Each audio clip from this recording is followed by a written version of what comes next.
Everyone, welcome to a special episode of the Gill treatment. Today we have from Jasco some exclusive spoilers of Gill's Ultra Rares Previews from the upcoming previews. Shane doesn't like the word spoiler. Sorry. It's previews, please. Previews. There you go. Gill's Ultra Rares from the upcoming Street Fighter vs. Darkstalker set, which I believe is out in this weekend. Pre-release is this weekend? As of recording Friday, which is this weekend. So when you guys see this episode, it'll be tomorrow. Comes out on what, the 16th? The 16th. So a week. So about 8 days from when this airs. So okay. So yeah, it's about to be out. Very exciting. Check with your locals to find out when their release is. Yep. And yeah, I guess get on into it. Pretty exciting that they contacted us. Let's just go a little backstory honestly, into this, I guess. Yeah, I mean, we can start. I honestly like how they've done the spoilers this year. Me too. Or for this set, the previews. The previews, yes. Previews. Sorry, Shane. Starting with the commons was good. Yeah. Those are kind of just the baseline cards for the set. Give you sort of a sense, and it was kind of cool because you had to, we had the whole thing of like guessing what each of the characters did, because we didn't know, and then having all the uncommons at Nats. Yeah, like, you could go around, see what other people had opened. There was some nuts trades going on. I heard people were trading, like, fatalities for characters and stuff. I don't know if that's true. I heard that as well. But that's nuts. But yeah, and then having those out, and then doing the rares as well, and now the ultra rares is sort of like... it was kind of some of the content creators. It was kind of a surprise when they dropped all that stuff the first time with the commons, because they'd never done anything like that before, and it was really nice to see that, and then them continue with the same format up until the ultra rares, which they're reaching out to the content creators of the community, which is like a first too. I know they've done a few things with like Top Deck Heroes back when they were Total Justice Gaming. In the day, yeah. I think.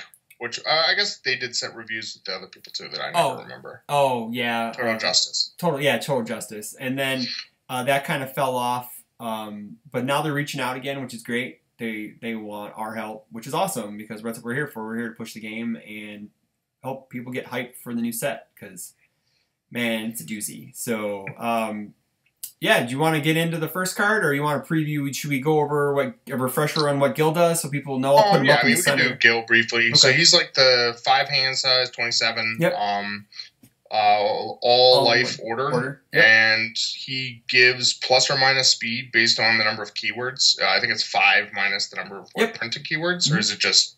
It's keywords? 5 minus the number of printed keywords on this attack. Okay. And then it's like if the change is like 3 or more, he gains 2 vitality. Correct. And then R, like twice per turn after your opponent plays a card, draw a card. That works offensively and defensively, kids. Yep. Pretty good. So the commons that we've seen so far, like both of them, one keyword, they were safe. Had a static for Deadlock. Yep. Which I think is in part just because like Deadlock is definitely very much a have and have nots. Type thing right now. You pretty much have like people that have jet symbols. Yep. And then a couple other things. Water has a few cards that are pretty decent. Yeah. And Evil, I think, has like a couple, like Faithful Monster is really good. Oh, yeah, definitely. Sadistic Waves was good for Liu Kang. I don't really know if other people are running that. But yeah, it's sort of like, basically all order in life don't have anything for the most part. Yeah. They have a couple things. I know that some of them have a few, but nothing to this magnitude of where you just get 4 damage, like printed on, just smeared over every one of your attacks. His support, I should say. So, but yeah, we can kick it with the first one, which is it Reborn Seraphic Wing? Seraphic Wing. Seraphic. That sounds pretty important. Seems pretty good. So that will be in the center of us. I'll put that up there in post. That was one of his supers in Third Strike. Okay. I never played Third Strike. I heard that's one of the greatest Street Fighter games of all time. Sorry, I never have played it. So, sorry, kids. So yeah, it's a 5/3, 3 mid for 5, has a high block. 1 keyword in keeping with Gill's theme. It's a reversal, which that's something that's nice. I was a little worried that everything was just going to be like safe. And like of all the keywords you could give something, that's one of the more. I mean, I guess you could give it like kick or punch. Which that's true. Yeah. But you know, it would be nice to have something with like stun, multiple, powerful. You know, something like that actually like gives a little bit of juice. Yeah. So yeah, reversal. Yep. It has that same static where if it's in deadlock, it ignores progressive and gets +4. And then R, after you play this attack, commit one of your opponent's assets or foundations, and enhances cannot be canceled during this attack's enhanced step. So, I mean, you have to play the R, but it's a little bit like the Is that not like the R? Fatality? Okay, like fatality. Okay. Well, right, because like the thing is, it's yours and theirs, but it's just kind of something where, you know, like part of the strength of fatality is you get to play it and then have an enhanced step where you just do whatever you want. Yep. And this is another card that gives you that. Yep. I mean, the trade-off is your opponent gets the same thing. Sure. So, you know, you can't be like revoking anything, but that's a pretty strong ability, and obviously like target commit's good. Yeah. Oh, of course. Especially if assets, especially it gives you, not that assets are that big right now, but there are a few problem ones like, you know, swordfish or, you know, homemade explosives is still played nowadays just because. I mean, I think like swordfish is probably one of the biggest ones. It's the biggest one. Oh yeah, for sure. Being able to tap that. Yep. I mean, the one thing, so like the three speed mid isn't great. I think this is a little bit like some of the Goro cards that were all like, you know, pretty big and like low damage, low speed because they were all wearing like +4 damage from Goro. Yeah. And this is obviously wearing +4 speed from Gill. Sure. So, you know, it's going to be like a 7 mid for 5, which is decent. It's still pretty good, yeah. Yeah. But I'm not too sure like who else is playing this, like off the top of my head. Reversals are a little hazardous right now, I feel like, just because it's really easy to just get killed. Yeah, it is. It is. Well, like I guess with Gill, I guess you just draw extra cards after you play the reversal, so you don't have to worry about blocking. But I mean, you know. Now that being said, the flip side is if they are in deadlock, that's a whole different story. Yeah, it's a 7 mid for 9. Yeah, that's just. Well, but the thing is too is because it ignores progressive. Yeah. I mean, you can block like 4 things or something. Sure. You know, you can block a bunch of stuff and then just play this at the very end, and it's going to be on a 5. So you know, if your opponent plays like something in multiples and really like junks up their card pool, and you're just like, well, you're not going to block this now, and it gets +4 damage, and then you know any other sort of like damage pump that you can get onto it, like.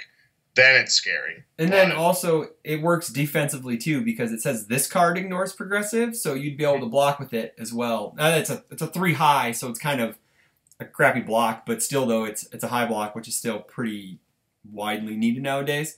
But having your blocks ignore progressive difficulty is pretty sweet nowadays, considering, well, now that Liu Kang's gone, rest in peace. So, yeah, I don't know, like, I'm with you. I like my reversals to be 4 diff. I guess I grew up in a different age where all the reversals were 4 diff, like Paralyzing Touch, the Little Robert Kick, you know, Curse Splat, Tiger Knee, all that stuff. They were all 4 diffs, and they did amazing things. It's pretty good, I guess, with the new FS way they're going. A lot of the reversals are 5s now, and just because of they don't want to make things too free, but it does have really good ability, so you're able to just do whatever you want on your opponent's turn. So kind of like you said, like that fatality-esque ability. Yeah, I mean, I think that really is what like it's going to be something where if there's something that you really, really, really want to like target tap, like you know, it might be worth it. Yeah. Or if they're in deadlock, like then it's probably also worth it. But yeah, and I mean, obviously on your turn as well, like, the R is fine, as it gives you, like, again, you know, you can just use it as a poke, play whatever enhances you wanted to play, and, you know, go on with the rest of your turn, so. Yeah. I don't think I see this out, I guess I speculate, like, I don't see this being played in anybody really but him, because that 3 speed kind of is a little I mean, it's going to have to be somebody that can give speed. Yeah, exactly. Like, I don't know, maybe Morgan, but you know she's got life. So she's got life. I don't really. Oh man, yeah, it's gonna be kind of tough to fit this in anybody else but him and maybe her. Offhand, that's just glancing at it, not like really deep diving into it. But The art's fantastic. I like the art. I mean, maybe like a Plant Man. I don't. Oh yeah. I'm not sure. Yeah. Yeah. I mean, especially on like all. I think I'd rather run Jupiter Jazz. Sure. Yeah. But you know, this is sort of like a possibility. Sure. Depending. No, so. I can see why it's an ultra rare though, just because of that. The enhances can't be canceled. So I assume that's really it has kind of mediocre stats for an ultra rare in a way. Like according to honestly, I think we see that a decent amount. In this set, I think a lot of cards like the base stats aren't great. Yeah, and the idea is that the characters kind of have like unrestricted pumps. Sure. You know, like I feel like a lot of the other ones you'd see are sort of like, you know, +2 damage, +3 damage, and these are just kind of like, you know, Gill can give up to 5 speed if it didn't have any keywords. Like he's giving all of his stuff +4 speed, which is a lot. You know, +3 was a lot, and you know, so +4 is also a lot. You know, Raptor's giving like 2/2 to everything. I mean, Morgan can give what up like 5 or 6 basically. Yeah, it depends on the block. I think basically if she flipped a character, she could give it 6. Right? If she 0 flipped block like, and a 6 check. Like what's the spike one? Syndicate target or whatever. Yeah, the 0 diff. Yeah, that's 6. That's 6 speed off the top for her. That's kind of crazy. But, yeah. And then I don't know. I mean, even somebody like Lilith is just +1/+1 for each pool. It doesn't like cap. Yeah, that's pretty good. Yeah. There's someone else who like gives small stuff, but that doesn't cap. Jetta like doesn't have a cap on like the plus or minus either. Yeah. So I mean, I think it's just something where the characters are kind of like just throwing big damage on things. Big damage, big speed. So the base cards aren't as crazy. I'm still not excited about the 5-diff reversal option. I'm just not. I mean, I think there's other ones. I think I mean, I think Phase Cover Fire is a fine. Oh yeah, no, that card's worth it because that card has super value because that card gets a card out of your opponent's hand no matter what. So that's worth the 5-diff in that. The target committal, and then I guess the enhances can't be canceled. But other than that, it's just I don't know, kind of. I don't know if he has anything that like makes it off the top of my head his other support. What is it? The one when the one card we were talking about. What was it? Let me pull it up real quick. The baby. The prophetic fulfillment where you can give it +2/+2 and it doesn't count towards progressive for the rest of the turn. So you could block, reverse, dump 2/+2 on it and speed, and then it doesn't count for the rest of the turn, so it doesn't hurt your blocking for the rest of the turn because you're going to be drawing extra cards. So, well, I mean, the thing is too is like if you're playing Gill, like. I mean, I guess unless you're playing Order Gill. I mean, you're running Plant Barrier. And when you block with Plant Barrier, you can just stack a 6. So 5-diff reversals really aren't the end of the world if you're running Plant Barrier. That's true. Yeah. That's also true. Thanks for bringing that up. That's also true. Yeah, I believe that. Well, I guess he does have some other, like, committal, too, with, like, the Newborn Weapon. After your check's modified, like, you can tap 2 foundations. Yeah, he also has Conduit of United Essence, too. So, if, like, someone commit something on your side, you can commit something on their side. So, and he shares 2 symbols with what's the Defenders of the Empire Gabbard card they just reprinted? The Gabbard. Oh, no sympathy. Yes. Yeah. So if something's canceled, you get to commit to some. Yeah. He also shares. Now, obviously, they won't be canceling anything during this. Yeah. But also during the turn. He also because Mortal Resurrection. It does if they try to cancel something on yours, you can cancel it. But if you kind of have a weird trade-off, you could either play that or play no sympathy. So where you can, if you have your stuff canceled, do you want the committal or do you just want to outright cancel it? But it's on a unique, so you could kind of play a little bit of both, I guess. So basically, like I think some of his committal, and obviously, like, his big speed pump. I think the idea is that you kind of force them to go into deadlock to deal with your speed. To deal with it, sure. And then it just makes everything scary. Yeah, so. I got you. Because that would be... Because, in a way, too, most of the time, to beat a 5-handers, you just usually outbuild them anyway. So that kind of curtails your opponent from not doing that right off the bat. Because then you're dealing with 9 damage, 8 damage attacks off the bat. Because like we were talking before the show, Cryonetic Assassination, that card is awesome. So, it's like you kind of want your opponent to block it, right? Yeah, so you can draw a card But if you have 9 damage on it, it doesn't kind of matter, I guess. You kind of don't want them to block it because you just murder face them to death. So yeah, you just play that interesting game of, well, if you're going to try to outbuild me like a normal against like a normal 5-hander, you better be ready for it. Do you want to go over his other attack? Yeah, let's do it. His other attack is Soul Devour. The art is fantastic. It is a big crying mad baby. You'll see it on the screen. It's a 6 dip, 3 check, +1 low, 4 low for 8. It has powerful 4, so keeping with the single keyword theme. It has the same static, so if your opponent's in deadlock, it's a 4 low for 12. If your opponent's in deadlock, they just die. They just die, yes. Well, that's the kind of the theme nowadays. It has a symbol restricted response. All are card pool twice per turn. After your opponent plays a card, draw 1 card. So it's basically Gill's R on an attack. Then it has an enhance E, discard X cards. Choose X of your opponent's foundations. Those cards do not ready during your opponent's ready step. This ability cannot be canceled. Now, friend, this is an ultra rare. Like, this is what I think when you see ultra rare, this is going to be, I think this can be played outside of Gill, as long as they have the all symbol, obviously. That's where the value of the card comes from. But it's a great card. I think we talked beforehand that we both like it. I mean, honestly, this. So this actually, especially on all, gives. I mean, I might play this in like Violent Ken. Yeah. Oh, sure. I mean, that's sort of been the thing is like, okay, Violent Ken, like, what am I going to do when I draw like 15 cards? And it's like, well, pitch them and just tap your opponent's entire board. Yeah. Though they have to be committed. Oh yeah. So they don't even have to be committed because you can target them with it, and then if they commit them during your turn, they don't ready. So you can almost play that mind game of, well, do you want to block my shit? Do you want to use that? Do you want to use that dust in the wind on my like 10 speed attack? Do you want it? Because it's not going to get ready, and then I'm going to kill you on your following turn. You know, so you can kind of set up 2 turns in advance that way, which is pretty neat. Right. Even in a 5-hander, because he's drawing a billion cards with this card in his response anyway. So. I mean, obviously the R as well, like that. It's a card pool thing, so it works on block. Yep.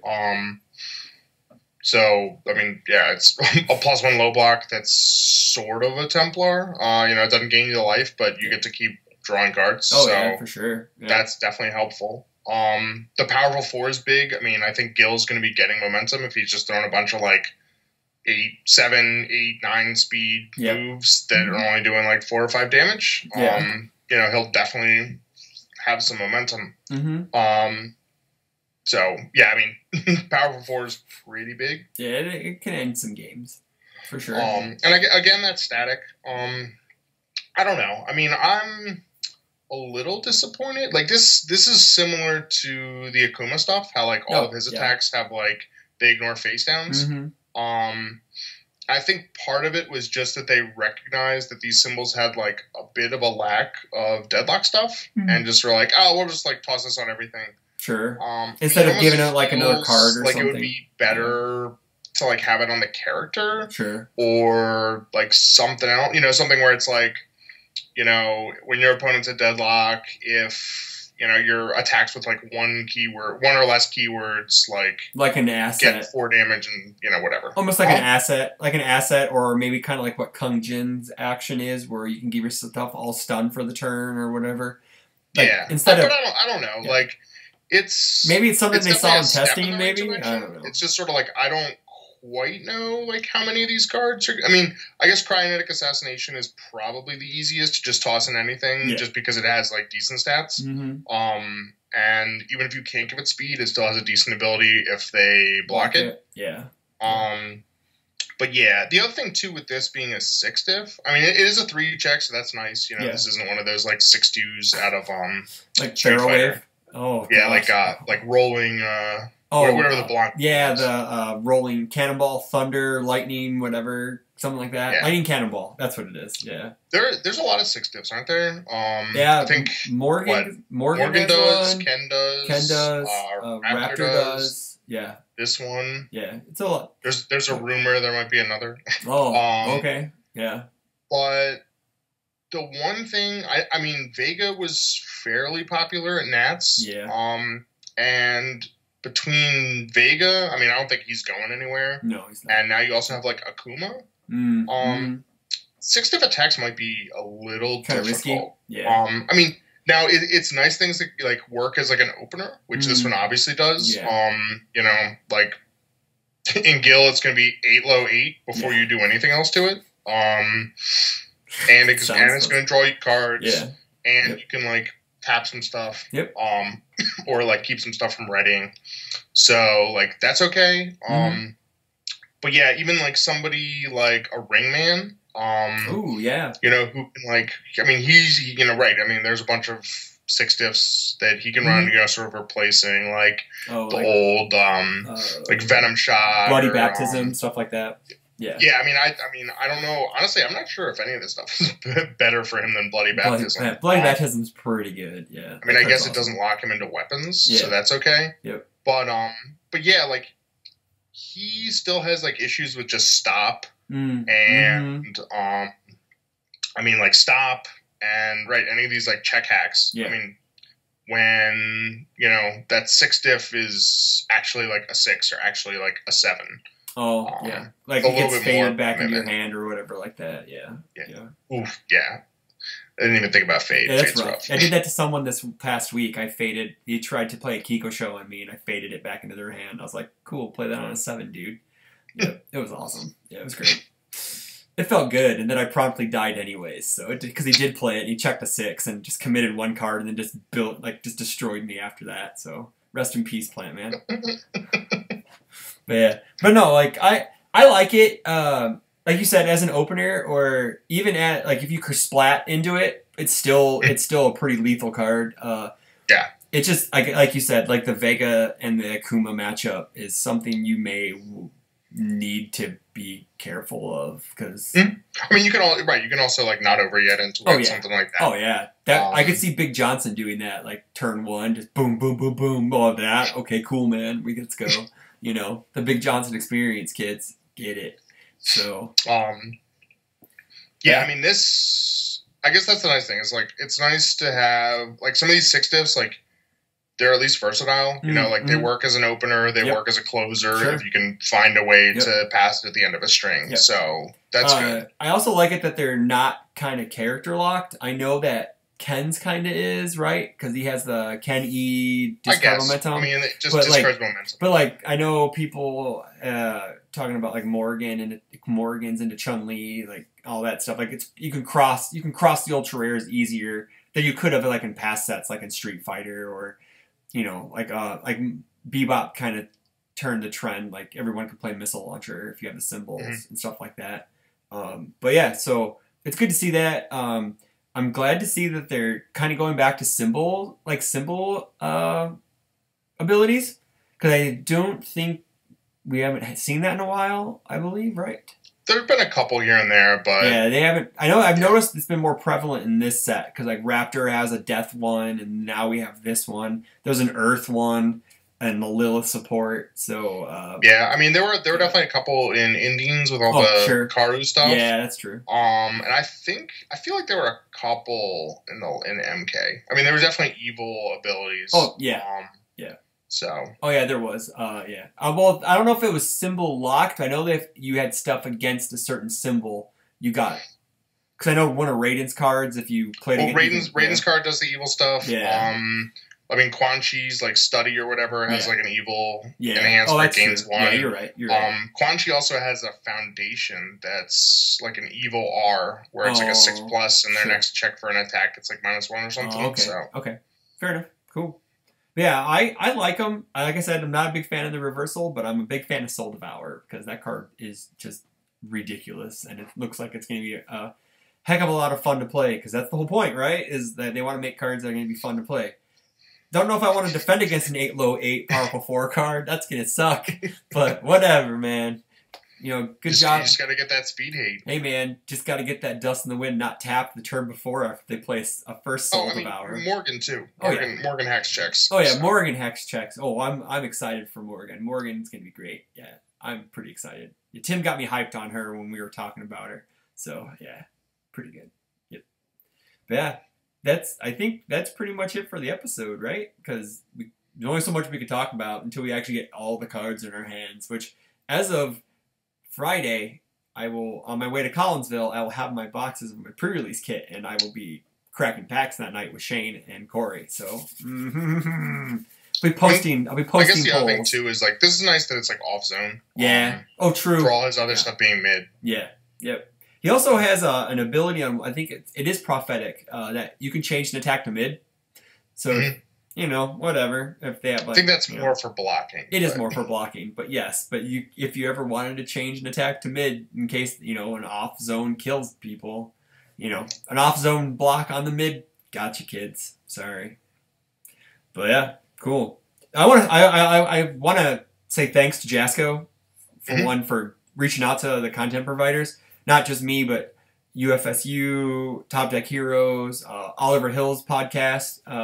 I think he led it off this week on Tuesday with a couple cards, and then I'm missing one other one. Am I Tuesday? No, I think I got them all. It's 4. That's all 4 of us. So yeah, very thankful that they reached out and are doing this because this is pretty cool and it's something special, and we're excited to do it, and because we're excited to play the game, we're excited to see these new cards in our hands because this will be our 3rd set this year.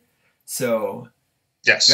Yeah, so that's fantastic. Gosh, it feels like forever since Bebop. I know, right? I know. It's like I have a segue into our 1-year show because now we're not talking about the cards. Talking about the 1-year show, I'm going to talk about the transition of Salty Rob into I think I'm okay with this, Rob. And this is what it's going to be like. There's going to be a graph, and it's going to be like, I'm okay with this, Rob. And it's just going to be like, yep. It's going to be great. You're going to love it. I'm going to have a picture of you, Salty Rob, and then not Salty Rob. It's going to be great. Yep. Okay. Yep. Hey, you found a creative outlet for your salt. So there you go. That's all you can say. So, and I appreciate the journey we've been on. I really do. So I know we're all getting all sentimental in this episode. So whatever. But heck. All right. So again, thanks, Rob, for showing up and dropping some knowledge and previewing the cards. Appreciate it. And everyone else, look forward to the next episode of the Gao Treatment. Will be today, actually. This is coming out first, and then we have the National Teams Champs, 2/3 of the National Teams Champ, Dave Wagner and Phil Birch. They decided to come on and hang out with us for a little bit. And then the following week, I think we're going to do a rare show, and then we're going to try to get Alex Marco on to talk about Mega Man Tins. How are we gonna miss you? We're gonna pour one out for Guts Boy. We're gonna have to pour one out for Guts Boy, man.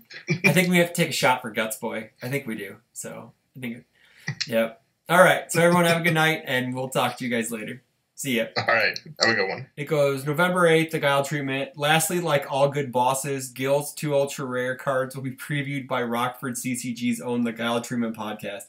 So. We're like the final boss of the podcast. Yeah.